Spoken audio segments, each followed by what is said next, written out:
Bismillahirrahmanirrahim. Assalamualaikum warahmatullahi wabarakatuh.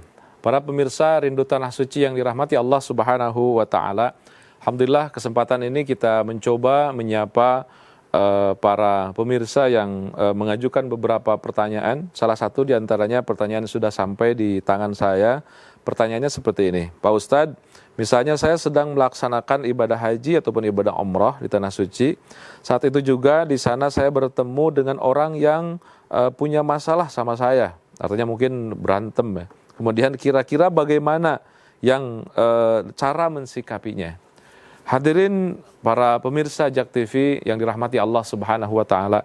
Pertanyaan ini sangat-sangat menginspirasi sekali kepada kita bahwa kita harus yakin bahwa Tanah Suci Makkah Al-Mukarramah dalam pelaksanaan ibadah haji ataupun ibadah umrah adalah juga merupakan sebuah cara untuk menyelesaikan problematika yang ada dalam seluruh kehidupan kita.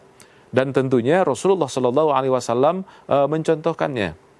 Jika seandainya bertanya, bagaimana ketika kita bertemu dengan orang yang kita punya dendam, punya perasaan tidak nyaman, punya masalah dengannya. Maka saya ingin menyampaikan pertama, bahwa ibadah ke Tanah Suci itu adalah ibadah untuk merefresh keyakinan serta pengabdian kita.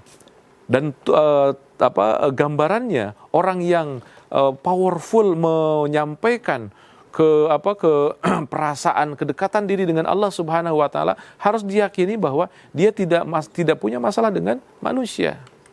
Artinya Rasulullah SAW pernah ditanya seperti ini oleh para sahabat, ya Rasulullah, Islam itu kan luas. Islam itu mengajari dari pagi, siang, sore, dari bangun tidur sampai tidur lagi. Fama huwa kanzul Islam. Lalu apa mutiara Islam ya Rasul? Luar biasanya jawaban Rasul seperti ini. Kanzul Islam la taghdab, la taghdab, la taghdab.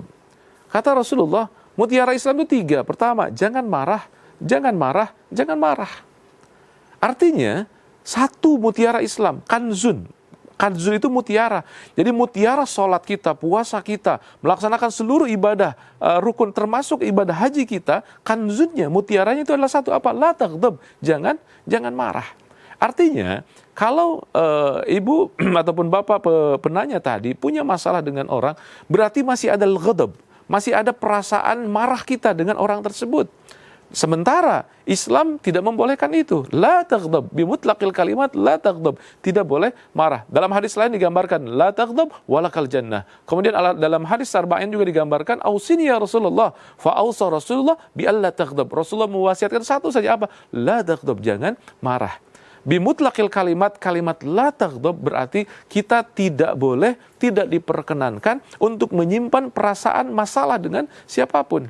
Maka ketika kita berhadapan bersama-sama dengan orang yang tidak suka kita dengannya ataupun bermasalah dengan kita, maka dari awal kita harus sudah beristighfar bahwa tidak ada masalah dengan siapapun.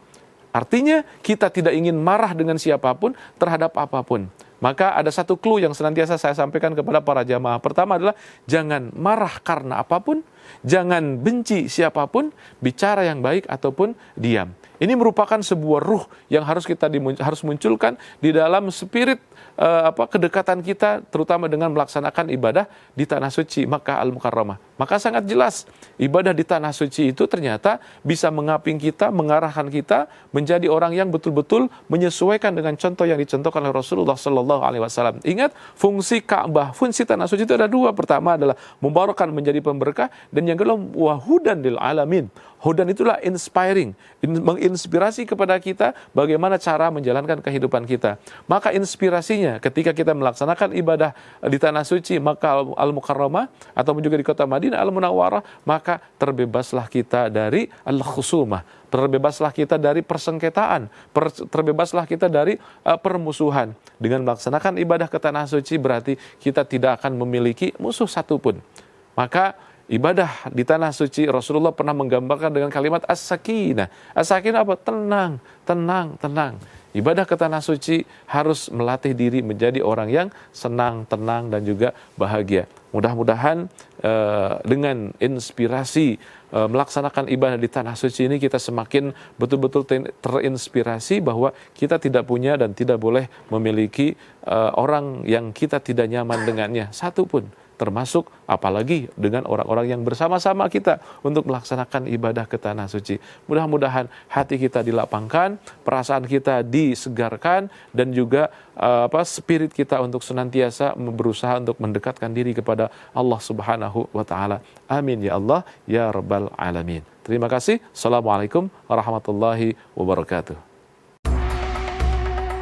Selamat datang di Gateway Tours and Travel. Kami siap melayani Anda dengan sepenuh hati.